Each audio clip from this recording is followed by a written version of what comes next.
Raphael Signs, a specialist in designing, printing, signage, all vehicle branding, 3D signage and window branding, indoor and outdoor signs. For all your banner designs and print, contact us for a free quotation on the numbers on your screen, or email or visit us at 91 Livingstone, Corner 8th Street in Harare. Raphael Signs, our portfolio speaks for itself.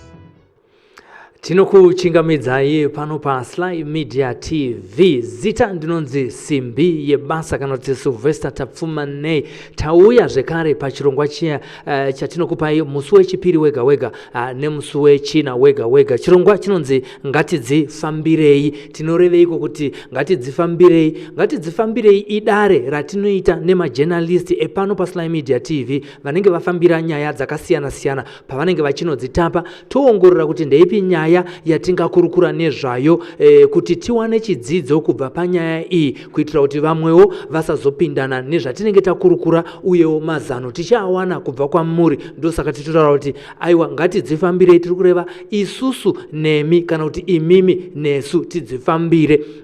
Mushure mekunge tadzifambira tinonzwa pfungwa dzenyu dzese todziisa pamwe chete kuitira kuti mumwe munhu anenge aine dambudziko kana kuti chiitiko chatinenge tataura nezvacho mukati meprogramu ine pave nechidzidzo chinobuda imomo. As you are aware kuti donzvo remunhu anoita zvebroadcasting ndere kuti tinofanira kuita educate, entertain and inform. Hatisi kuti tingonakirwa nekukurukura nezveupenyu hwevamwe vanhu zvakafanana naMai Sasha ivava tichikurukura nezvavo. Tinoda kutsvaga chidzidzo chatinowana pane kubata kumabasa kune kuchiita ana Gogoma Moyo nevamwe ana sekuru vanoita zvematara ivava, kuti tizive kuti vari kubata basa nemazvo here. Ndepapi panenge pasina kuitwa zvakanaka. Mukukurukura umo hatisi kuda kukurukura kwekuti tinopota tichikandana mashoko anozogumburisa vamwe kuti munhu anozopedzera ane chigumbu kubva munyaya yatinenge takurukura panapa, asi kuti tisare tiine tariro munyaya dzatinenge tichibata. Muchirongwa chinechi chinonzi ngatidzifambire. Muchirongwa chinechi tinobata nyaya dzatinenge tatangana nadzo mumaprisons, kune kwaenda vatori vedu venhau, nyaya dzinenge dzabuda mumatare, kune kwaenda vatapi vedu venhau, kumadzishe kunotongwa nyaya. Musi wesvondo wega wega munyika ino akatekeshera kudai kunenge kuchitongwa nyaya dzevanhu vanenge vasangana nekutorerana madzimai, kutorerana minda, kuurayana, kupondana, zvese zvinotongwa ikoko. Ndo nyaya dzatinoda tizokurukura nezvadzo. Dzimwe tine chitoro dziri kutrenda paTwitter kana kuti dziri kutrenda pamafacebook ipapa, tokurukura nenyaya idzo tichiti imi munoona sei. Ndosaka chiti ngatidzifambire. Munyaya yanhasi ndisati ndakuudzai nezvenyaya ndiri kufamba ndina Sokostina Pelagia, mwana wekwamupurwa, murungu 1 wepaSly Media anotaura Shona. Ndinokutendai. Nyaya yakazonetsa pane imwe story yandakaita zvikanzi uyellowbone wacho uri papi. Ndakada kudaira kuti uya undione unouona uyellowbone wacho. Saka izvo vari kukuona. Vari kundiona. Saka uri yellow here kana kuti uri mutsvuku? Ndiri mutsvuku. Handizi yellow. Saka tsvuku neyellow zvakafanana here? Handifunge ndiri mutsvuku. Uri mutsvuku. Saka ukataurira nyaya yekuti yellowbone because vateereri vari kubvunza kuti tinge tichida kuti vatinge tichitaura nawo vasununguke, vasaona kuti munhu andiri kutaura naye uyu handisandambosangana naye, saka tinge tichiita kuti vasununguke vachitaurawo netichisekona. Saka unofamba uchifurira vanhu kuti vaite lusi. Ngavaite lusi. Aiwa, ndiye Sokostina Pelagia, mwana wekwamupurwa, mutori wenhau wedu wepano paSly Media TV.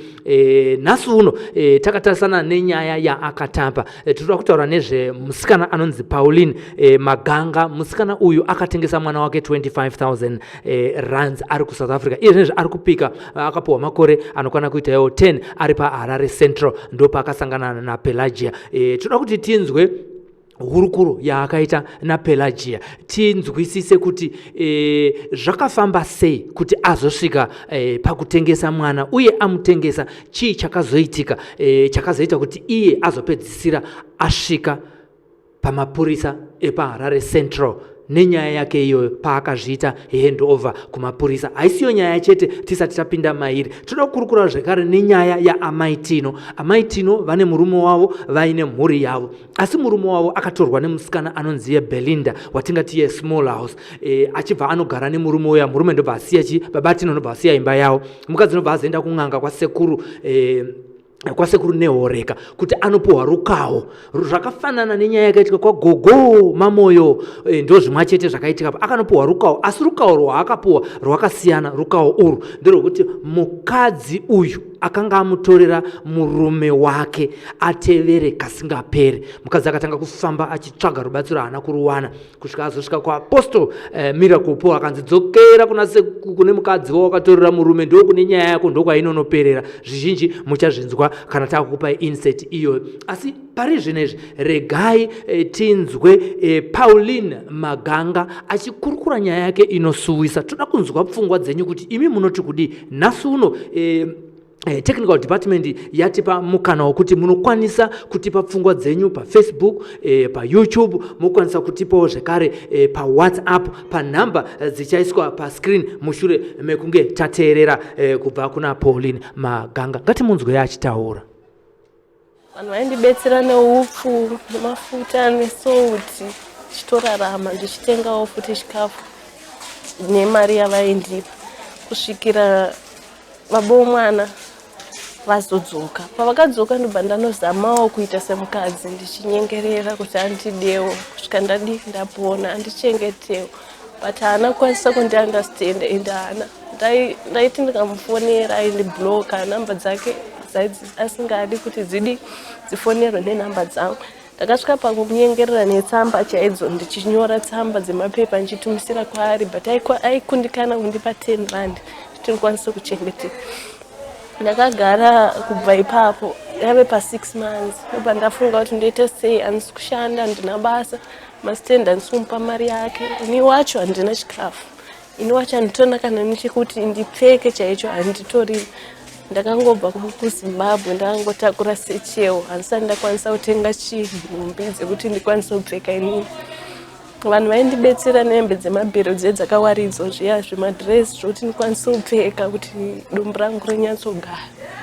Saka ndakabva ndatora foni yangu ndobva ndaenda pawifi. Ndanga sitorina nemari yekutenga data kana bundle. Ndobva ndaenda pawifi ndakaenda kambonzwa nevanhu kuti ukawana vanhu vanokonekitana nezvanhu vanoita zvekuadopta vana unogona kubatsirika. Ndobva ndaenda ndikanovhura Facebook yacho ndakaivhura ine rimwe zita risiri zita rangu.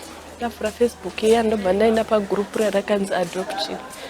Paadoption paya ndipo pandaka requesta ndichisenda mawa ndichiti ndiri musikana anonzi Pauline Maganga ndine nhumbu ndinotambudzika handina chokudya handina chokubhadhira rent ndiri muSouth Africa vabereki vangu vakanzinga nyaya dzepamuviri. Baba vangu ndakazama kutaura navo kuti vandiregerere baba vangu vakandipindura kuti handisi mwana wavo. Saka ndiri pamahwani kuti ndikwanise kuti ndikwanise kukumbira vanhu 300 rand kuti ndinoita abortion mwana wangu. Ndomuda ndiri munhu asina mwana ndakamborambwa for first marriage nyaya yekuti ndakanzi ndina pamuviri ndakatodzoserwa negupuru mombe 3 chinzi handina pamuviri. Saka ndakabva ndasangana nevanhu vanokwana kuti ivo 3. Ndasangana nevanhu vanokwana kuti ivo 3.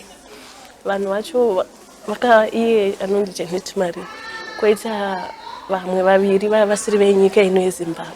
Saka ndaiposta nechirungu. Saka pandakarespondiwa nechishona ndipo pandakatora munhu iye ndikamusorera padhuze ndikati ndokumbira kuti undichengete kubva pa6 months pano. Undichengeta kubva pa6 months mwana ndokupa oita wako kosa ndina machengetero andinomuita. Ndipo paakandichengeta kubva pa6 months achindichengeta but machengetero aindipa 300 rand yega yaisingashandi kubhadhira rent kana kutenga chikafu ngati rent ndaitora 200 akanitumisira 300 rand ndatora 200 rand ndopa mastendi mari yake yaitoshota ne50 rand. Imwe mari yechikafu iyi ndaitomukira kuzviminda zvinorimwa nemazuva ndoenda nonomakusense ndopfeka maplastic mumakomba ndonoba zvibagwe ndoba nzungu nezvinyemba ndozvikwatisa ndodya. Sometimes ndonda panenge pakarimwa muriwo kare madzinda anenge akasaririra ndotora zvimuriwo zviya ndodya. Ndo life yandakararama kusvika musokupona ndakapona nditi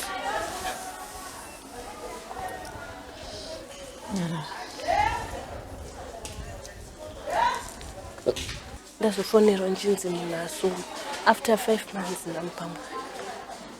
Ndipo ukazofonera. Ndopanazofonera kuti munhu asungwa ndopandaka moyo kubereka wakandibata ndunyepa. Ndiri kuSouth Africa. Ndaishandira munhu ndasina mari yetransport. Because inini mari yangu yandakasiyirwa kuti ndikwanise kustart a life ndichitengesawo. Pakaita operation munzvimbo yatoshandira mutendero kuSouth Africa. Pakaita operation ndobva zvinhu zvangu zvadii zvatorwa nemasoja nechiti nokuti masoja akapinda totizira pasi pomugodhi. Zvese ndobva ndatanga kushandira munhu. Ndatanga kushandira munhu. Saka ndakabva ndamupindura kuti ndakati message andampindura ndati asongochitadza kuchengeta mwana kai. Why wasungwa? Azvina kuyamba ndimangu zvizhinji nokuti zvese zvandakazviita murudo anambozviita mukuti ndaida kupfuma kana kuti ndaida something in life. Ndaingoda kuti mwana wangu ararame ndichiziva kuti ndiri kutaura nemunhu wacho ane mwana wangu tiri kuwirirana iye ari kuchengeta mwana wangu. But ndakabva ndatanga kutaura naye foni yake yabva yatadza kurespond. Ndabva ndazoona hama dzake dzikatanga kundifonera pawo munhu asungwa ndakati chichamunyanyisa kuitika. Vakatanga kundudza kuti aripoterwa neshamwari yake ameno zvinhu zvavakonana handina kuzvida kuzviziva. Ndikati manje ini handina mari transport yekuti ndiuye kupi Zimbabwe. Ndipo plus handina kwakusvikira. Vabereki vangu vakandidzinga. Ndi hama dzangu zvinhu zvataurwa nababa vangu havana chiseya vanoita. Saka vabva vanti already titumisire chii. Ndega tikutumisire mari tikutengera tiketi. Yakutengera tiketi uya sizvo chitauna mari. Ndati nditengere tiketi nhasi kana mangwana ndokwira ndouya ndimborege kuuya. Ndakabva ndauya zveshuwa. Ndauya ndobva ndasvikira kuhama dzake dziri kubhindura. Svikira kuhama dzake ndotobvunzisisa ndoda kuziva vari vanhu vari kutotyawo nenyaya dzacho. Ndasaiwo ndoda kunzwisisa kuti nyaya dzacho dzakambofamba sei chichakaitika. Ndipo paakanditi pandakanzi apa nyaya idzi dziri kutyisa. Ivo vanoda kundizivisa zviri seri kwenyaya. Ndipo pandakaenda kumapurisa. Ndakatanga kuenda kucourt 14 kuRotondo. Ndikaenda kuna clerk of court. Vanonozivisa nchiti ndinasingazivi kuti nyaya dzacho dzofamba sei. Handisati ndambosungwa, handisati ndambopara mhosva. Ndasvika kuna clerk of court ndikati nenyaya yakadai yaJanet Marimo ndanzoti akasungwa. Ndobva ndasvika ndobva vandiudza kuti aiwa pinda mucourt 14 ndimumahari nhasi idhei rake rechirecord. Ndobva ndanopindamo. Ndobva ndatosvika kuna pipi nchiti ndini mai vemwana. Ndoda kunzwisisa kuti munhu yakasungirwei. Zvikanzi amuda nyaya dzenyu dzotangira kupi Central. Kwamunoenda Central kwacho ndasingakuzive. Uyu Janet aive naloya. Ndobva ndaperekedza loya wacho. Ndokumbura munosiya pagedhe peCentral. Ndobva ndaperekedza kuCentral kuya.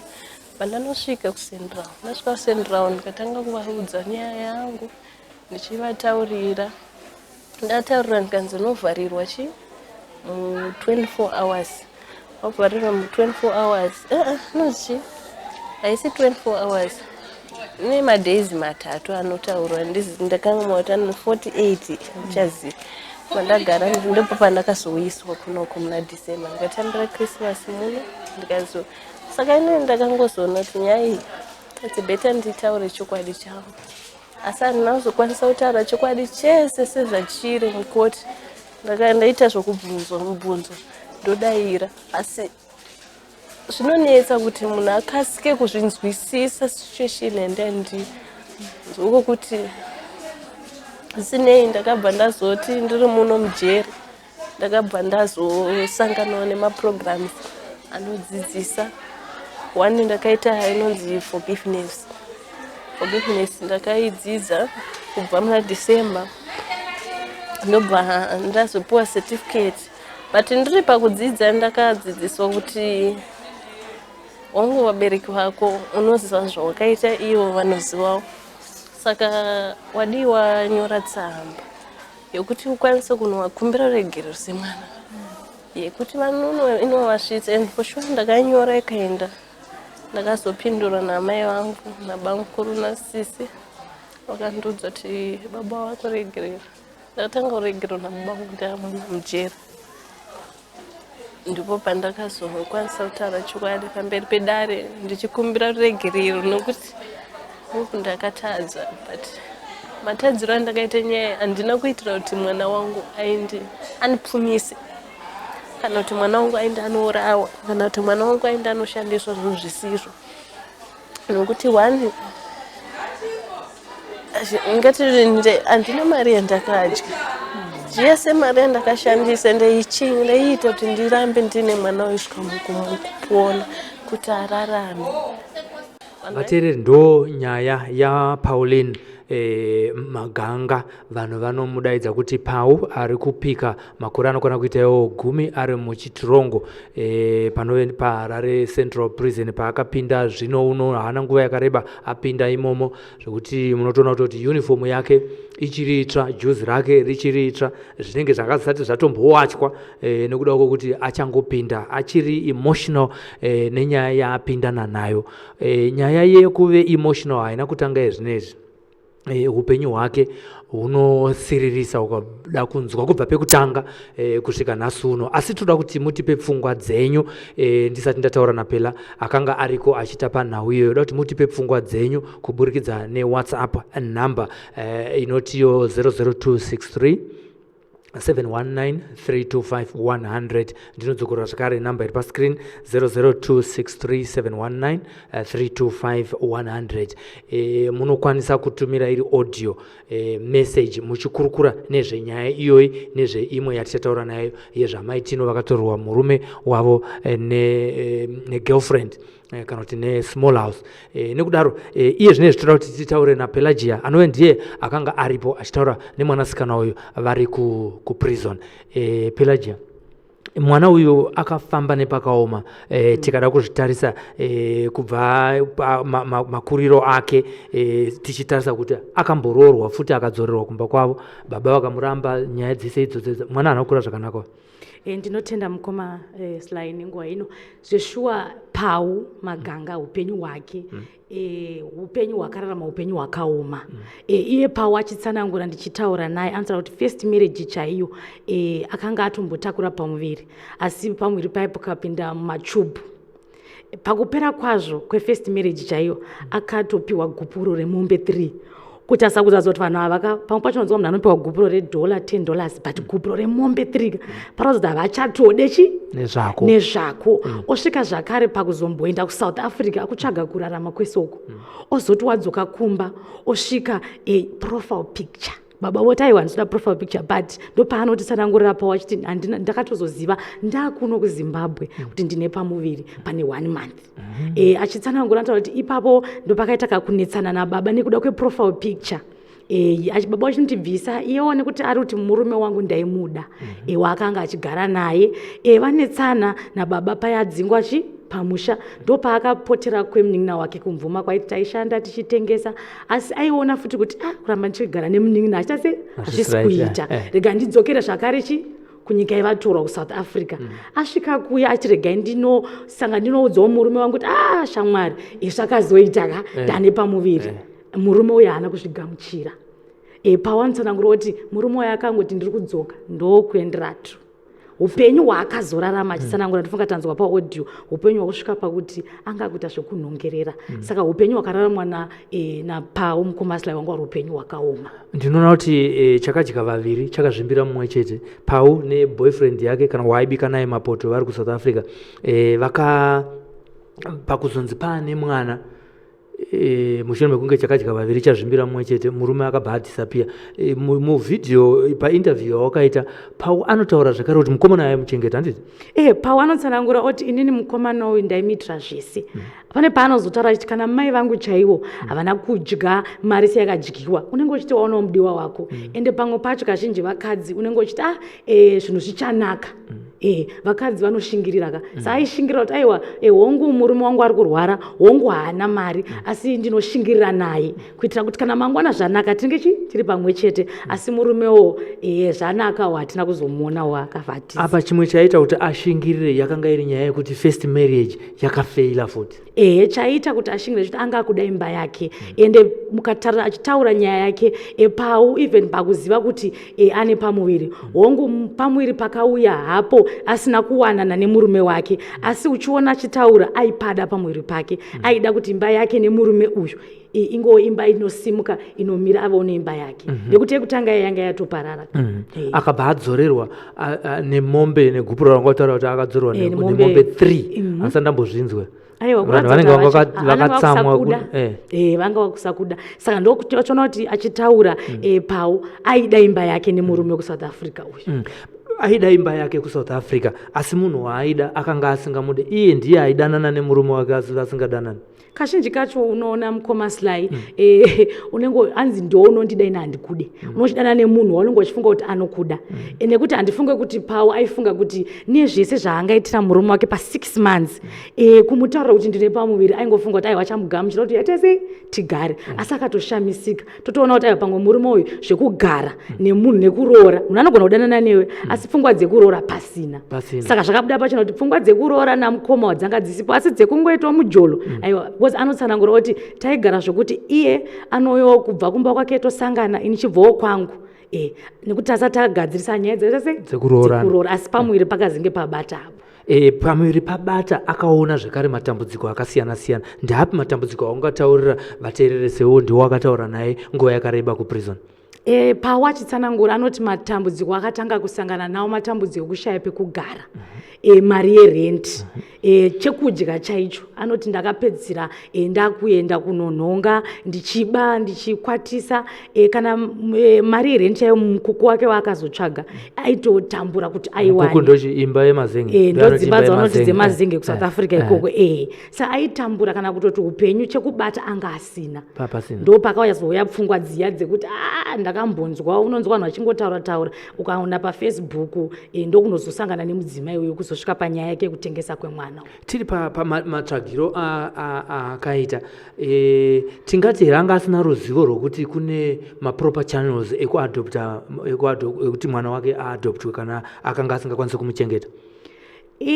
Tichiona achitaura Pau munhu wekuti anga ari panguva yakaoma yakamanikidzana, uyezve tichirangarira Pau ari kunyika yaasina kuberekwa kuSouth Africa ende kundofunga kuenda kuSouth Africa, vazhinji vanoenda kuSouth Africa anongosvika achiziva paari kusvikira, kuti azive maoffices, kuti azive kuti home affairs yeSouth Africa ndeyowana papi munzvimbo yandiri. Ndinoziva kuti unenge usina kuti mapepa vamwe vacho vanenge vakaita zvekujamba. Saka ndichiona kaPau anogona kunge kuti the proper channel anga asingazive, ndokubva ashandisawo information yamunotaura makangoungana pai makagara muchitandara kumabasa kuti paFacebook panowanikwa vanoita zvaadoption, uyezve rangarire kuti pfungwa idzi hadzisi pfungwa dzemunhu akagara zvakanaka, ipfungwa dzekuti achipedza kufunga ipapo kuti achatodye haazive acharara pai, renti achabhadhara nei, anga akungotsvaga zvino pfungwa ndangariro dzake dzakawandirwa panguva yacho. Pfungwa dzake dzakawandirwa panguva yacho semunhu anga ane matambudziko anga achienda achiturikidzana. Tinozonzwa zvekare kuti iye anoita voluntarily hand over herself to the security authority, kumapurisa. Auya kuno kuZimbabwe ndopaanotsanganangura kuti ini ndakazoti papera abereka nemudzimai uya vawirirana zvavawirirana akati ndochikuta sei, ndochikupa mwana, nekuti iye angaona kuti handisi kumbofa ndakakwanisa kuzochengeta mwana uyu. Ndokuzofonerwa tichifambira pamberi apo, uyu after 5 months abatwa nemapurisa vatengesana neshamwari yake, ndokufonerwa nehama dzemudzimai uya wanga atengesera. Anoti ndakatosvika kucourt 14 ndobva zvanzi aiwa nyaya yako haichaitwe pano, chienda kuHarare Central. Mukatasa Pau anototi kana kuHarare Central kwacho anga asingatokuzivi, akatoperekedzwa naloya ndokusvika kuya ndokugariswa mu48 hours akatonozvisarenda kuti aiwa ndini muridzi wemwana uyo amuri kuzonzi wacho awanikwa nemudzimai uyuyu. Tingati anga sekunzwa kwakaita anga aine ma-intentions here ekuti mwana uyu vamwe vachinitoza kuti kana akazvara mwana anodhamba, umwe acho anogona kuuraya, kumudzvinya chaiko kuzonzwanzi paonekwa chitunha chachiri mupepabheki chakaurayiwa. Aive nepfungwa idzodzo here? Inini Pawa ndingati anga ane pfungwa idzodzo mukoma Sly, nekuti zvamuri kutaura tinonzwa nyaya dzevanoonekwa vakatokandwa mablair toilets, umwe unoona akamonyeredzwa, mumwe unoona akaiswa mumvura inopisa. Asi Pawo ndakaona sekuti munhu akaona kuti inini upenyu hwandiri kurarama handife ndakakwanisa kuchengeta mwana uyu. Asi ndofunga pa5 months dziya dzavaiva mucommunication nemudzimai, Pawo mupfungwa dzake aifunga kuti ndofunga handakuzogona kuchengeta mwana wangu, maybe ndichagona kudzosera 25,000 rand dziya here, kana kuti ndichatsvaga an arrangement nemudzimai uyu ndochitora mwana wangu. Pawo akafunga upenyu hwemwana, nekuti akaona kuti inini ndiri ndega ndakasvika mutonoba, ndikasvika pakuti ndaishaya kana pekurara. Rangarire muvhidhio anotaura chiti nyange zvinhu zvandaitengesa zvaka zvatorwa kwataigara kuri legal. Saka upenyu hwaPawo nyange kusataka kwacho hwanga uri illegal kuzoti nemwana. Saka mupfungwa dzake Pawo achitsanangura akaona kuti zviri nani ndinopa mwana, nekuti ari mumwe kutaura chokwadi uri pakamanikidza sei ipapo mukoma Sly unouraya kana kuponda kana kuita zvakawanda wanda. Asi akati zviri nani ndipe mwana uyu kune mudzimai uyu. Tinoona kuti pamuvhidhio wakaita interview pane arrangement yakaita nemukadzi wekuti anopota achitoita se achiita maregular visits, achiita check on mwana vachifonerana vachiita sei. Zvinoratidza kuti iye akatengawo wacho anga asina ma-intentions ekuti mwana amuitise kana ma-rituals atinoziva nekuona vanhu vachiitisa. Tisingazoziye pane uyuyu nekuti hatina kuona mukana wekutaura naye. Hatiziye kuti iye paakazinga amboita pfungwa dzekuuya kuno kuZimbabwe asina kuudza futi Pawo, nekuti kana vanga vatita arrangement yekuti vanenge vachitaurirana aigona zvakare kuti Pawo ndafunga kuenda kuZimbabwe ndine mwana, nekuti Pawo anotaura muvhidhio kuti ndakamufona ndikati asi waitadza kuchengeta mwana here, nepaanombombvunza kuti ndakarota hope ndichibvunza kuti mwana ari sei, akati mwana ane flu. Saka pfungwa dzekuti uyuyu aida kunoshandisa ma-rituals hatingasi kumudairira tanga tisipo. Asi mwana uyu mupenyu here? Mwana mupenyu, mwana akazotorwa nesocial work. Mwana mupenyu uyo ari mudzimai, ndofunga vazhinji vanga vachibvunza comment section kuti zvakazofamba sei. Tenchitaura kuti panguva tichitaura nemunhu nguva inogona kurebesa, nokuti nguva inoita kuti taute nemaprograms akawanda, asi ndomukana wanda kutaura kunoti tichitaura naye akazoti iye mwana akatorwa nesocial work, uyezve mudzimai uya Janet ari kurimand. Nokuti ndakaona vamwe vachibvunzawo zvakare kuti ari kupikwa mudzimai iye iyoyo. Vateereri tamirira ma-comments enyu kuti tinzwe kuti imi pfungwa dzenyu ndedzekuti kudi. Munogona kuisa ma-comments enyu pa WhatsApp number dziri pa screen dzinoti 00263719325 Munogona kuisa message yenyu yeWhatsApp ipapo, kana kunyange iri audio kuti zvikurumidze, nekuda kuti tine 1 hour chete tiri panapa. Handitika saka makasununguka kuti mutiudzewo pfungwa dzenyu kuti munofunga sei nezvakaitwa nemwanasikana uyu, nekuti nyaya dzatinadzo panapa imbiri dzatoda kunge tichikurukura nezvadzo. Imwe ndeyamai Tino vakatorerwa murume nemumwe mukadzi watingati gold digger akashandisa murume wake. Muchazvinzwa muinsert inotevera. Namba ndo dziri paskrini idzo. Handitika tinotenda zvikuru kwazvo. Pane mumwe muteereri akanzi Dark Half ari muno muZimbabwe. Regai tinzwe kuti audio iri kunangana here nezvebasa rineri.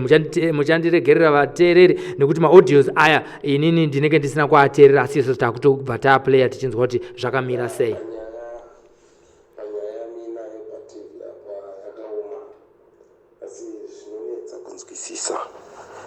But ma-challenges atinosangana nawo muupenyu akaoma vakomana.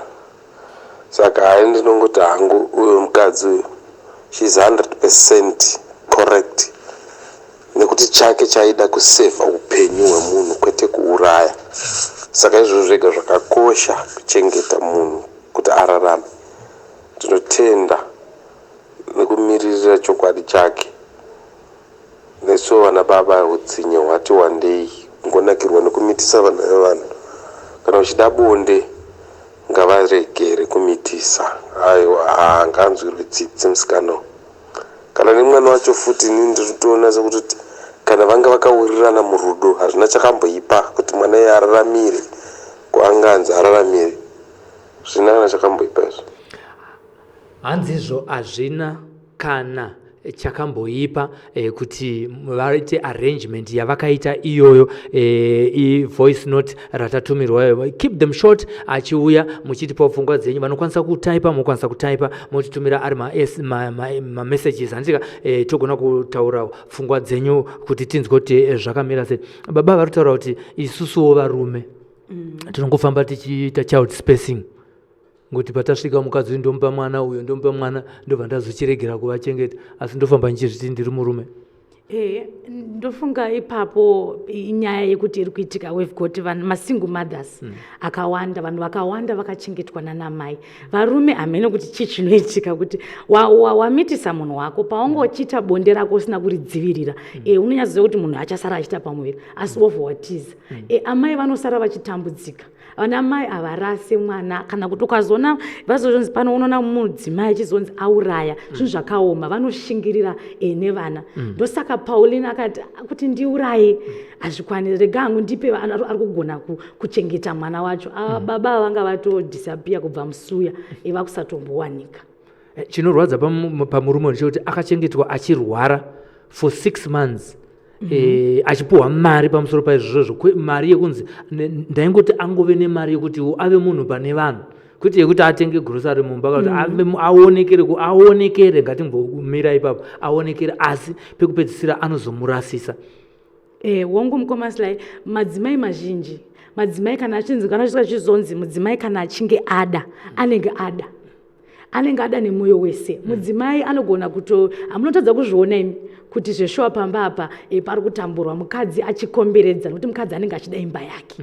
Saka uyu pawo akazviona kuti murume wangu asekwe nevamwe kunze uku, zviri nani ndimuita sei, ndimuumbiridzewo, ndimupe tumari, asi murume wacho akamurasisa murume wacho. Nareka timboenda kumamessages, unogona kutarisira mamessages ari kuYouTube, ine ndimbotarisa mamessages ari kuFacebook. Tinotenda zvikuru nekuona kwamuri kuita pano paSly Media TV. Chirongwa chinechi chinonzi ngatidzifambire. Sylvia Nyaugwa, tinotenda nekuona kwauri kuita pamwe chete nakuda KM. Thank you so much for watching. Cecilia Makombe, makadi zvenyu imwe zvenyaya iyi, aiwa nyaya pano hadzipere, chinopera mabundles. Zvikanzi naJuliet Takaruva, yemusikana waMiracle Paul ndakaionawo. Zvinoudza kuti haazi mabhidhiri sekutaura kunoita vanhu vanoti hanzizvo nyaya dzinoitika kwana sekuru kuhanzi kuacta madhirama. Asi uyu musikana ari kupupura anonzi Juliet Takaruva ari kutaura kuti musikana uyu anonzi Barbara, tiyapinda munyaya yachona musecond half, ari kutaura kuti ndakazviona zveshuwa kuti munhu akatomboenda kwa Apostle Miracle Paul. Zvikanzi naBetty Chirichoga, muri sei? Aiwa, isusu tiri right, tinofana zvekare kuti uri kutiona tichi broadcast from our broadcast center right here in Harare to all the four corners of the world. Thank you so much for your support. We value you, all our viewers. Zvikanzi Philemon Miranda apo watching you pakapa in South Africa. Ndika life yakaoma. Ndi Emmanuel Mugari, as jail sentence not good for this person. Unoti nezvekutaura naEmmanuel Mugari zvokuti mutongo uyu hauna kunge wakafanira kumunhu akafanana naPauline. Ini nangu mukoma Sly, handifunge kuti 10 years tichingotarisawo kuti Pau wangu akakanganisa pakuti akangonotrasta vanhu paFacebook vanga asingazive. Dai akona mukana wekuenda kumaoffices akaniseta procedure yacho yakanaka, nekuti anga atota pfungwa dzakanaka dzekuti atsvagire mwana wake pekugara. Saka 10 years ndinoona sekuti zveshuwa dzakawandisa. Ndofunga tikatarisa mubhaibheri, mushoko raMwari, nyaya yaMozisi, panga patoiswa mutongo wekunzi vana vese ngavaurayiwe vakomana. Ndokubva amai vaMozisi vakati zvino mwana wangu ndomuitirewo kuti asafe, vakanomuisa ararame, vakanomisa mubasket. Nenyaya yekuti inyaya iri mushoko raMwari, pane ukuru hwaMwari hwaida kuonekwa. Mwana hamvura haina kupinda mubasket nezvakaitika ipo paya, akachengetedzeka. Asi tichitasa tichiona kuti rudo rwamai vaMozisi rwavakaita kuti zviri nani ndinomisa hangu ndokuzoonekwa nemukunda wamambo mwana uya, ndokubva vamuchiva mai vachiona zvavo. Ndofunga mukunda wamambo mubhaibheri, mushoko raMwari anotaura achiti, akati tora mwana uyu umuyamwise, ndinokubhadhara. Okay. Andika kurira kuti amai vaMozisi vakabhadharwa kuchengeta mwana wavo, though hazvo tichidzoka kune nyaya yaPauline akapiwawo mari tichizodzoka kuti vanhu vanenge vamwe vari kujajawo kuti aiwa dai wakadai so, asi ndiri kutaura kuti pane pamwe pokuti rudo rwamai anotaura iye Paul oti inini kubereka kuya ndiko kwakandituma ndaisada kupfuma, asi ndakaona kuti nyangwe ndikagara nemwana wacho ndinomupei. Zvikuru kuti mari yaakatengesa mwana uyu haana kutoidyawo iye. Aiwa ndo iye achitaura anotaura kuti 25,000 rands yari kutaura iri pese ndikubva pane yane 6 months ma300 aya sazvira kuti even mari yacho iyi yange isina kutombowanda nekuti pa5 months dzacho akatotadza kutenga ticket Pau rekuti auye kuno kuchinzi Maria yange isingatokwani. Mwana iyoyo mwana ane musoro zvekare ndinonzwa achitaura akambotenga mombe akadziendesa kwana baba vake. Pau munhu ane musoro nekuti akatoti ndakamutengesa mombe dza even paaigara nemunin'ina wake anga asina kungogara andaitoitawo mabasa kuti tione kurarama. Pfungwa dzekuva neupenyu hwakanaka hunovandudzika kana uchitaura naye Pau uchiteerera unoona kuti munhu wekuti zvese zvakazoitika muupenyu anga asiri munhu anga akazvironga, asi upenyu unoenda nepamwe nekuti unongosingazivi. Anga asiri munhu akanga akazvironga, ndio matauriro aSokostina.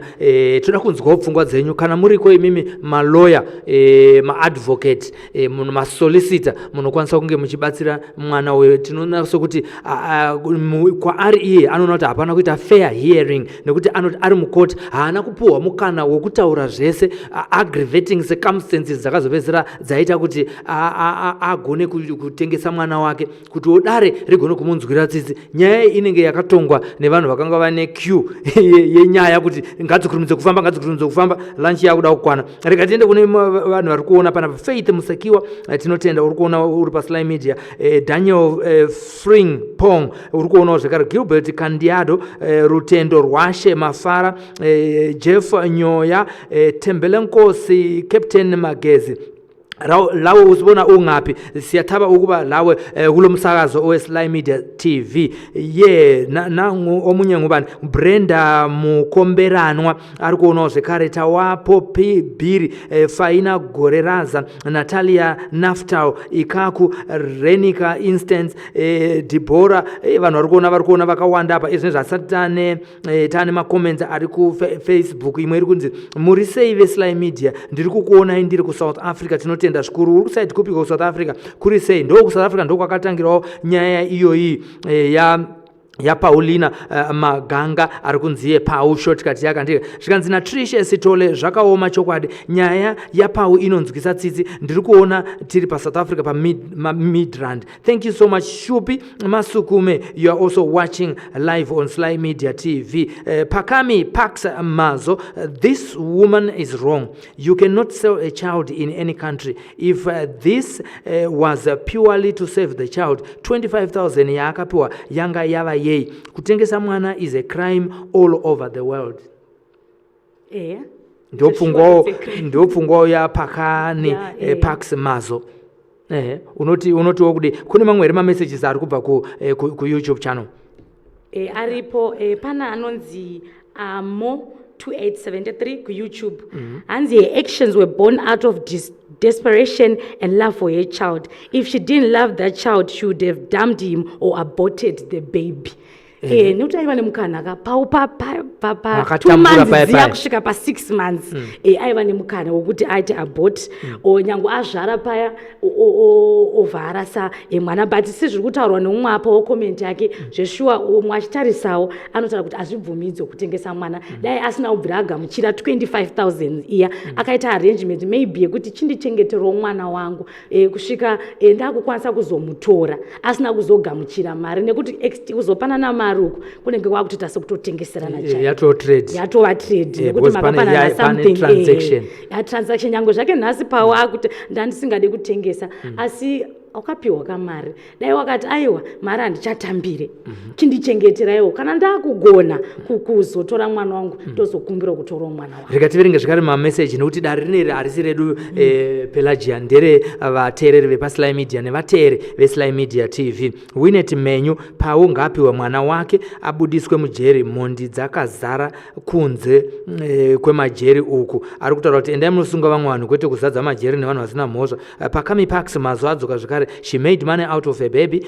You guys must stop sympathizing with a criminal. Hanzi izvo regai kutombomunzwira tsitsi nekuti munhu uyu imbavha nekuti akaita cash transaction isina receipt. Maonero ake handina zvandinogona kuti sezimataura maita kuti idare ravo harisi idare ravo. Pfungwa dzako ndo dzatiri kugamuchira panapa, tadziverengaona kuti hatina wori tinoverengawo pfungwa dzako, handitika kunyange zvakanangana neso.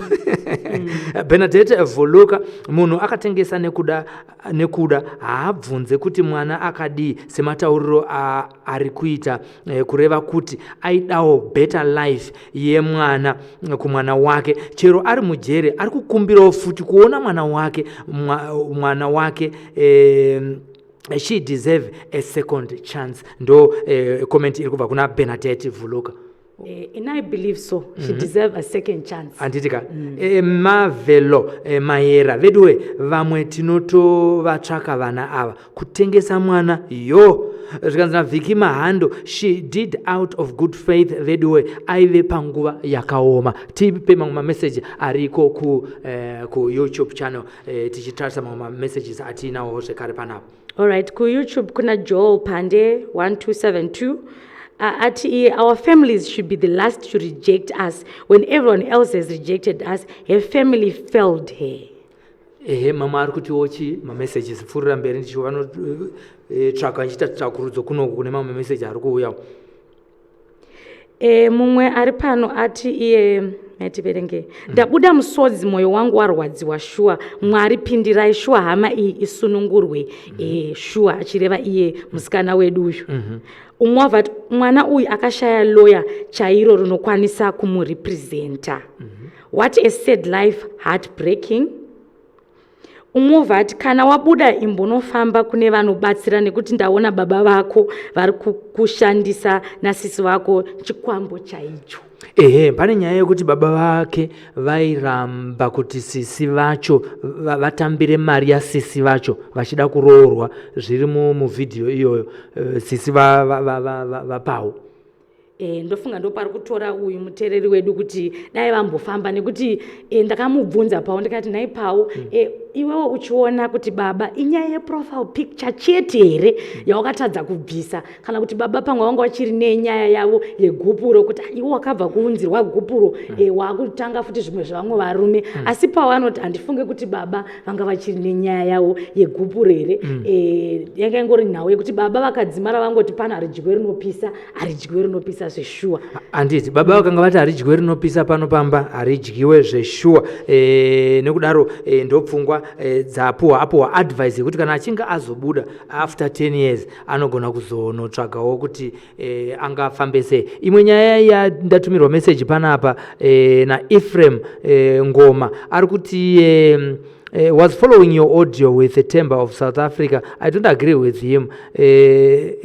With Tembo, unofunga kuti Tembo na Sekuru Tembo. With the Sekuru Tembo of South Africa, I don't agree with him. My Sacha is saying she took something to Gogo Mamoyo and Gogo Mamoyo is agreeing that she did use them. So Tembo is refusing. How? Pfungo dze program yatakaita panapa musi wechipiri ari kupfuurira mberi kana kuti message yakanonoka kuuya here handizive. Rikanzokera rikare kuna memory uchititarisira kuti paYouTube pane api mamessage. Memory Sibanda Chiwashira nhamo yekuZimbabwe yakazara. Munhu uyo akagona cause haana kutengesera muurai, akatengesera nekuda kwenhamo chaiyo. Iye aidawo raramo, please ngaaregererwe. Message iri kubva comment iri kubva pa comment section yeku Facebook Pelagia. Alright, kuno ku-YouTube kuna Tarisai Ushe akati iye poor lady, is the baby safe now? Would love to sponsor the baby. Sly Media, is there access to the baby so we can look after the baby? This is said. Ndofunga chidango mpindura Tarisai, Joshua, the baby safe now? Hanzi mwana akatorwa akaendeswa ku home. Kana vachida kuzosponsor Sly Media, if there's any access, ndofunga tinge chizovaudza kuti tinowana here access yekuti vakwanise kuzobatsira mwana uyu kuenda kwaari kuchengetwa mwana wacho. Handifunga kuti pane dambudziko ipopo nekuti ivo vese munhu wese vane social welfare iorganization inotodawo futi support yedu isusu vanhu, nekuti kana uine tunhu zvemwana wako zvawanga uchichengeta waguma watina handichada zvokuita mwana, hauna imwe hama yaunokwanisa kupa whether preparation yemwana yaungaona unogona kunosiya ikoko, nekuti kunogona kusiyiwa mwana ane a day old atonhongwa mumastreet vachinochengetwa ikoko. Handifunga kuti panogona kunge paine dambudziko. Mamwe mameseji ari kuti chipela tisati tapinda munyaya yedu yechipiri yanhasi yamaitino. Alright, mumoko no ku YouTube ati iye vanobvisa nhumbu havasungwe, even vamwe vanorasa vana mumabins vanoitiswa community service. This woman should not be in jail. This woman should not be in jail. Pane imwe here tibva tapinda mune nyaya yamaitino. Pane imwe Priscilla Ndawi ati so said zvakaoma zvinorwadza, akuzi kuda kwake but aive apererwa, chido chemwana aive nacho, haana hake kurasa, Mwari vachamuitira nyasha. Mwari vachamuitira nyasha. Thank you so much. Pane vamwe zvakare vari kuona vari pa Facebook. Pana Lifa Nare, how are you? Our colleague, my senior producer, zviri sei? Ntembo kuti uyasibona ukobulawayo kunjani ukobulawayo kona ngale ngaqini ukubona uhlala ukobulawayo. Kuri sei ikoko tanyaradzwa Marape, Karen Kiki, Jeff Matundu ari kutuonawo zvekare, Memory Dube, Alex Chindi, Vicky Mahando ari kutuonawo zvekare pano pa Sly Media TV. Masimba Mukichi, thank you so much for watching this program. Inonziyo ngatidzifambirei matinotora nyaya dzine dzatapwa nevatapi venhau pano pa Sly Media TV kunzvimbo dzakasiyana siyana mumajeri, kumachief nemunyaya dzinobuda mazuva ese panapa. Every day tinoposta about 5 videos without fail, dziri nyaya dzatinenge tichikurukura apa. Tine chikupaiwo mukana wokuti mugone kutipawo pfungwa dzenyu. Makasununguka kuti murambe muchitipa pfungwa dzenyu kuburikidzawo neFacebook, WhatsApp, namba yedu yonoti 00263719325100, namba iri pa screen apo. Iye zvinezve tiri kuda kuti titore mukana wokuti tikupei chimwe chidimbu yatinoti insert yenyaya yemudzimai akatorerwa murume wake nemusikana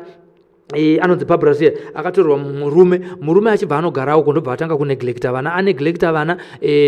Murume uyo akanga ari kutovakira girlfriend ya imba, uku mukadzi wake nevana vake vachidya nhoko dzezvironda, mukadzi achitorarama nekuita mari chokuti vana vadye, asi mukadzi uyo anozonotsvaga rukawo kwasekuru Nehoreka. Regai tinzwe nyaya yake mukadzi uyu, tiri mudare rasekuru Nehoreka.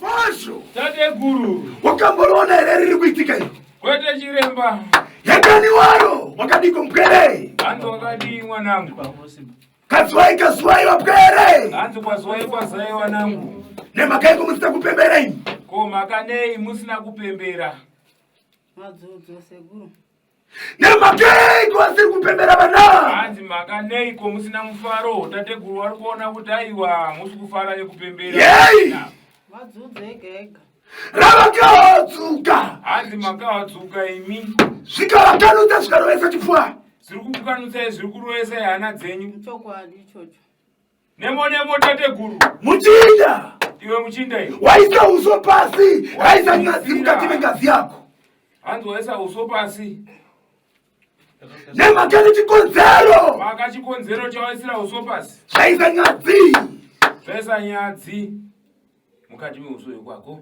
kana kuti uringane neuso hwakaranga dzako dzigare pano nhasi hausi kugona iwe. Kana kuti utarisane nevakadzi wako waugere pano nawo nhasi avo hausi kugona iwe. Zvakanaka guru chimandara seguru rudzoko mpwere wadzoka mudare. chokwadi seguru ndadzoka wakambopurika mavhiki mairi adarika wakambouya mukati medare rino mushure mesvondo mbiri dzapfuura kumashure idzi. chokwadi nemo tate guru uchichema pamusoro peharanga pechindarume rako ranga risingafambi nenhate. uchichema pamusoro pemurume wako wanga achifamba nenzira dzisidzo. Chokwadi. Wakanga wari mwaka mitatu usingamuonekana pamhatso. Wanga wane mwedzi mitatu kumashure kwemasvondo awakauya usingamuoni pamba pako pamhatso. Chokwadi ichocho. Zvanga zvarura muchindangarura ukataiwa ndatambura nehoreka ndatambura hazvina kumira manake mhani hazvina kumira zvakanaka mhani ndati ndatambura nehoreka. Hanzi angarura muchindarume uyu asingachagari pamba. Ukatateguru ndauya ndatambura murandarume apanduka achadzoki pamba. Chokwadi angasatochengeteka navanhu. Ukataiwa ndalemerwa ini ndatambura ndakudya nokodze zvironda. Hanzi ukataiwa ndaremerwa ndatambura iko zvino ndakutambura ndakudya nokodze zvironda kana achandichengeta apachina murume hakuna kumba. Ukatarura nepfambi yandinoziva. Hanzi ukati apanduka arura ari kufambidzana nefambi yandinoziya yamupandutsa achadzoki pamba. Chokwadi ichocho. Asi pambi yakatanga chivakira mhatso ndoro wakapanga pano kataiwa ndaivaziva vachichikaira vachienda kunovaka mhatso pamba pambi. Hanzi asi iwe wakapinda muno mukati medare ukapangirwa natateguru ukanzi murume wako ndibhiridha unoite zvekuwaka asi vanowaka inovakira pambi iyoyo imba. Chokwadi ndaingonzi ndokuenda kunovaka ndisingazivi kuti pane zviri kutoitika. Asi wakazomboona chinda hakuna ukanzwa nevamakidzani zvikanzi chinda rako riri kugara kumhatso yepwere chimhandara icho. Hanzi iwe wakangozongoona muchindarume asingachadzoki pamba ndokuchitsvaga murandarume wako wanhuka kuchitsanangurira kuti aiwa apo paiwaka payapo ndo paari kugara. Chokwadi ichocho. Nemo tateguru. Zvino nhasi ukati nehoreka ndakakuonai pachivhitivhiti ndino munorigwana here dzudzo randigere naro. Iwe pawakauya ukapinda mukati medare ukati tateguru nehoreka ndakakuonewo pachivhitivhiti muchipanga munorigonawo here dambudziko randinaro. Tateguru wakati wanorigona. Ndikati uya nezita rake chimhandara ichi. Tateguru ndopo wakakupangira kuti enda undore zita rake wenaro. Ndikapanga ndikati uya nezita rejinarume rako. Ukanzi ugozouya zvakare nezita remushindarume uyo. Chokwadi. Iwe chimhandara simudza uso. Hanzi simudza uso iwe chimhandara. Zvakanaka. Zvino nhasi chikopanga kachiko chaitika naiwe chimhandara ndiwo wapetuka mudare. Hanzi ndiwo wauya mudare kane vanhu ava iwe chimhandara. Nekukwekweredzana kwawaita pangaka. Nekukurudzana kwamaita kuti mugozouya mudare sekuuya kwamaita panga kuti mawingei. Chokwadi ndofunga pazvakatanga kuitika Belinda ndakamufonera ndichimubvunza kuti yokudanana nemurume wangu iwewe. Akandituka mashoko anondirwadza nanhasi zviri kutondirwadza nemumwoyo mangu. Andituka achindudza kuti iwe murume wako akati augeze une tsvina unonhuhwa iwewe. Saka yogeza nokuti murume wako agare pamba. Asi izvozvo akuchindifonera pandakazoya kuno kwasekuru. Akuchindifonera chindokumbira ruregerero pane zvakaitika nekudanana kwandakaita nemurume wako. Ndikungogeza kasingaperi. Ndopandakatozomutiwo chiri ndatozomunzwirawo tsitsi. Ndikamufonera ndikati chiuya tisangane kwasekuru nehoreka. Ndopandaya kuno kunofunga ndaya natete vangu. Asi riri kundishamisa ndechekuti vana baba atino ava kunokwanisa uzana baba atino ava vazoonana sei kuti vasvike panapa. Babati, taurai makabata mike. Maita. Edzisekuru kuti chipinda chibuda rukasingaiti. Ropa kuti chiro pedhari sikana kutomboshanda zvisibatsira kana chi. Saka akatomboenda kumaprofita sekungotsvuku kumasowe. Ndichiti ndonobatsirwa. Vachingoti vachipitira muna mato. Ndikatenda kungotsvuku sekuru. Ndakaiswa shinda iyi. Ndakaiswa shinda ndinayo iyi. Ndakaiswa kungotsvuku. Inde. Ndobva ndanzi zvedu chamira bva ndaona risiri kumira saka ndakazoenda kuunity L kwevamwe profeti so vari kubudawo paFacebook mazuva ano vanonzi Miracle Paul. Saka ndaenda ikoko ndaita zve1-on-1 ndobva ndanzwa mari yacho ndikati handizvikwanisi. Ndobva ndazongodzokerawo iri imwe sande ndikati pamwe ndinogona kubatsirika. Saka zvisinewo sekuru ndo pakangu upenyu manzi yangu ndobva vandisimudza. Prophet Miracle Paul ndo akanitaurira chokwadi akanditi iwewe simuka. Pandasimuka akanditi wakagadzirwa nemukadzi wemurume wawakatorera. Ndosaka uri kuona uchikuda ropa risingaperi. Zvino panapa Mwari havadi mhombwe, handikwanisi kukurapa. Chitaurirana nemukadzi wemurume uyo inokukumbira regerero ndokuti ropa ruri kubuda rimire. Ndiye munhu akanditaurira chokwadi chete sekuru. Ndobva ndafunga kuti ndoita sei. Saka pakauya baba Tino avakumba. Ndikati baba Tino ndokumbira nhamba dzamai Tino, vakati ko kwakanaka here. Saka vakabva vazosiya foni vachipinda kunogeza. Ndobva ndakatora foni ndikatsvaga foni nhamba dzamai Tino ndikadzisa foni mangu. Ndikazofonera mai Tino choudza kuti mai Tino, ndokumbira mundiregerero pane zvese zvandakakutadzirai chokwadi ndodana nemurume wenyu. Sori henyu kukutoreiko nandakaita murume wenyu. Mai Tino ndobva wamboomesa musoro wachipopotera. Wakati handizvizivi, wakatanga wachiramba, ndikaramba ndichivafonera. Ndobva wakanditi ndinoda kuripwa asi ndinoenda newe kwasekuru kwandakaenda. Ndikati alright, bva tafonera namai Tino futi rwepiri. Mai Tino akati tinosangana panapa pasekuru, bva wandipa madirections. Saka inini mai baba Tino vakasulusa, takafonera mai Tino tikataurirana. Saka inini ndasingazoti kuna baba Tino aonekwa wangu achishandira. Ndikati baba Tino ndokumbira mundiperekedze kwamwe sekuru wandakanzwa wandakaona pachivhitivhiti. Vanonzi sekuru nehoreka vari kubatsira vanhu vachipora.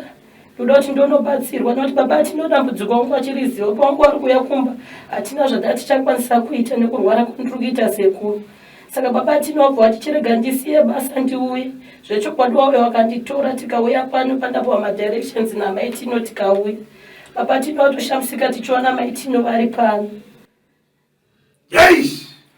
Kafazo! Wasekuru! Thank you so much, our technical team, for giving us that insight. Tiri pachirongwa ngati dzifambire ndo nyaya ya mai Tino nemurume wavo. Tangouya kuti nyaya iyi tikuudzei kuti iripo pa Sly Media YouTube TV, YouTube channel pa video section. Inyaya yakaiswa nezuro nedepartment rescheduling repano pa Sly Media TV rinotungamirwa naIvan Stavaguta. Nyaya iyi inyaya yemukadzi akatorerwa murume ende ine masimilarities ekwamai Sasha na Gogo Mamoyo pakuti pane dare rerukawo panyaya dzese dziri mbiri. Pane murume ari involved, pane girlfriend iripo. Ungati kudi muchidimbu tichita round off nyaya yedu yanhasi takatarisana nenyaya yamai Tino. Ndiri kutendai mukoma Sly, muchidimbu ndinongoti siya murume wemunhu. Iwo murume wemunhu siyana nemagirlfriends nekuti muchapedza nyika yese muchiurayisa. Asi ndine mubvunzo mukoma Sly. Dai maconcubines ese amambo Solomon aiva nepfungwa madzimai ake panaipona. Ameno. Hatizive. Saka nokutiramba tichiona kuti nyaya dzacho nokuti uyo vakautona maconcubines vangautona madzimai asi vaigara zvakanaka. Asi nguva yatakurarama munhu achade nechinhu chake. Asi ndinoziva kuti chinonyanyorwadza madzimai ndechekuti vanenge achiri mukova nemusikana vanenge vachitambura, anenge achitambura nemunhu wake vachichovha bhasikoro. Pane Range Rover, iwo ngoya wakuda kudya Range Rover, ndo zvinozoita kuti munhu aende kunotsvaga rukawo. Rukawo rwakatsvagwa apa nevakadzi vaviri vanonzi mai Sasha namai Tino. Iri nyaya yekuti 1 murume wa mai Sasha akanga akatobvisa uyo kwaaitengesa matomatisi akamutangira flea market andika zvinoratidza kuti zvakaimprove upenyu hwake. Murume wa mai Tino murume akanovakira mukadzi uyu tata anonzi Barbara Zia akanovakira imba achisiya vana vako vachita se vachifa nenzara. Asi chatinozoona vese vanonotsvaga solution vakadzi ava vari vaviri kun'anga. Vaenda kun'anga tinozoona misiyano miviri pan'anga. N'anga yekutanga Gogo Mamoyo vanoripisa munhu mombe 5 ne200 yaifanira kudzorera kuna mai Sasha. Apa sekuru nehoreka tinoona vachiripisa munhu mari inoita iyo pekutanga vakati $30 vakazoireza zvavo vakazoisa 100% increment asi ikabva yasvika pa 60 ichiri mari shoma shoma vachingotaura ndidzorere mari yaakabhadhara pai mudzorere mai Tino mari yavakabhadhara mudare. Uyezve tinoona vachibvuma kusunungura mukadzi uyu kana achinga abvisa $60 iyi pamwe chete nembudzi. Asi kuna Gogo vakati handi kusunungure kusvika mombe 5 dzaita sei dzabhadharwa. Handitika vachitiwo zvakare 200 handi kusunungure kana 200 isina kuita sei isina kubhadharwa kuna amai Sasha. Tinoona vanhu vaviri vakasiyana panapa vachiedza kuyananisa mhuri, asi pekupedzisira pana tona murume achidzokerana nemukadzi wake. Tinoonawo mai Sasha vachiramba vachigara nemurume wavo, asi matongerwo akaita nyaya idzi anenge akatisiyanei, zvinova zvaita kuti pasocial media nyaya idzi dzitrende mazuva ano. Inini ndinoona sokuti hongu uyu anenge akakanganisa Small House, hatikondone zvaanenge akaita, asi tiri kuona kuti sekuru nohoreka vakaita sekuti vayananisa vakagadzirisa, nekuti uchiona kuti pamwe pacho dai uyu mukadzi uyu ukwasekuru nohoreka mari dai akachadya wanda pamwe anga asitorina kuti anga akutotambura mari yake pamwe anga yaperera mukutsvaga kuzvirapisa dambudziko ranga ainaro, nekuti usati wazofunga kuti regai ndichitsvaga anondibatsira unombotanga wakanyararaka uchiti hazvichapera, regai ndimboenda ndimbotsvaga mapiritsi kufamasi, ndimboenda kwadhokta, uchiona kuti hazvisi kupera, uchinzi mari inenge ichibuda. Saka ndiri kuona sekuti ini nangu hatisi kuti zviya zvekutora romano zvakanaka, asi ndiri kuti ngapawanikwe away inogona kuzogadziriswa kuti aparasikwe upenyu hwemumwe munhu. Takazorasikirwa naChenai, hatizive kuti gogo vanozivawo zvakaitika ipapo, asi sekuru nohoreka vakati aiwaka handingarasikirwe newo muzukuru nyange wakatadza zvako, asi chigadzirisa usazonotadza zvakare. Chigadzirisa usazotadza zvekare. Nyaya iyi munogona kuiona zvizere yakaiswa nezuro paSly Media TV YouTube channel ine title yakanzi Dhuma Dhuma kwasekuru nehoreka, Big House neSmall House. Uyo zvakare pane nhamba yatateguru nehoreka. Kwoitawo yemusikana anotengesa mwana iripo zvekare paYouTube channel. Kana wanga usati wainzwa watanga kuinzwa iye zvinezvi inyaya iripo zvekare, yaane 24 hours yavepo zvekare. Nyaya dzatiri kutaura nezvadzo idzi inyaya dzazvino zvino dzichiri kutopisa dziri kutrenda. Title yepost yacho inoti akatengesa mwana wake mucheche 25,000 rands kuSouth Africa. Ndo nyaya dzatakavabatira Pelagia. Mashoko ako ekupedzisira kuvateereri veSly Media TV vepaFacebook nepaYouTube pamwechete kuTikTok. Inini mashoko angu ekupedzisira ndinongoti musakanganwe kulaika, kufollowa nekusubscribe, uyezve makoments enyu tinomada kumaona nekuti anoitawo kuti isusu tiimprovewo. Zvakafanana nekuti vanhu vazhinji vanga vachibvunza kuti mwana zvakazoita sei, asi nhasi tazokupai kuti aiwa mwana akachengetika zvakanaka, uyezve mudzimai wacho wokutengeserwa mwana ari murimandi. Saka tinongoti rambai muchiengeja nesu, rambai muchiona zvirongwa zvatinokuunzirai, rambai muchiona zvirongwa zvatinokuunzirai. Vane makambani avo makasununguka kuti muadvertise panapa paSly Media TV, uye tinoita zvakare macorporate functions tichishandisa makamera anokwanisa kuita yawo mana panguva imwe chete. Titumira kumasaisai dande mutande kuti message yenyu isvike kumativi mana enyika. Ungave une zvaunotengesa globally zvinogona kunge zvichitengwa nemacustomers, ndiwo mukana wacho wekuti advertise paSly Media TV. Mukangonza video yenyu inenge 30 seconds tobva taisa page pedu. Isusu tine vanhu 288,000 kuYouTube, tinoteerwa nevanhu 359,000. Zvinoona kuti tiri kutopinda mu600,000 followers. Mu600,000 imomo business rako haringatadze kuzivikanwa kana uri kutsvaga yatingati internet presence kana kuti brand visibility. Munokwanisa kunge muchizviwana pano paSly Media TV because it's a package yatinoti broadcasting package yamunokwanisa kunge muchiwana pano paSly Media TV. Nekudaro rambai muchisubscribe kuti mutisapotewo, nekudawo kuti kana musingatisapoti imimi hatigone kuzowana mari yekutenga makamera, yekubhadhara mastudio, yekubhadhara magetsi panapa. Kana mukangotisapota bedzi nekusubscribe chete ikoko, kuti ndokutotisapota kwacho ikoko nemabhizinesi amunenge muchiunza tichiadvertise pano paSly Media TV. Changosara zvinezvi chekuti ndionekere timu yedu inotungamirirwa naJulius Patson anove ndiye technical director wedu weSly Media TV, pamwe chete zvakare natarumbidzwa Rudhenya technical assistant wedu muno mustudio, kwotawo zvakare paaudio panga audio desk panga paina ane zita nyowanika anonzi Baudre Basa Kundai Chitate, ndiangaita kuti mazwi edu anga achinzikwa ipapa panditika. Nekudaro iye zvinezvi tiri kuonekera vese ivavo nevamwe vari behind the scenes tinoti chisarai. Raphael Signs, a specialist in designing, printing, signage, all vehicle branding, 3D signage and window branding, indoor and outdoor signs. For all your banner designs and print, contact us for a free quotation on the numbers on your screen, or email or visit us at 91 Livingstone, Corner 8th Street in Harare. Raphael Signs, our portfolio speaks for itself. Pavers.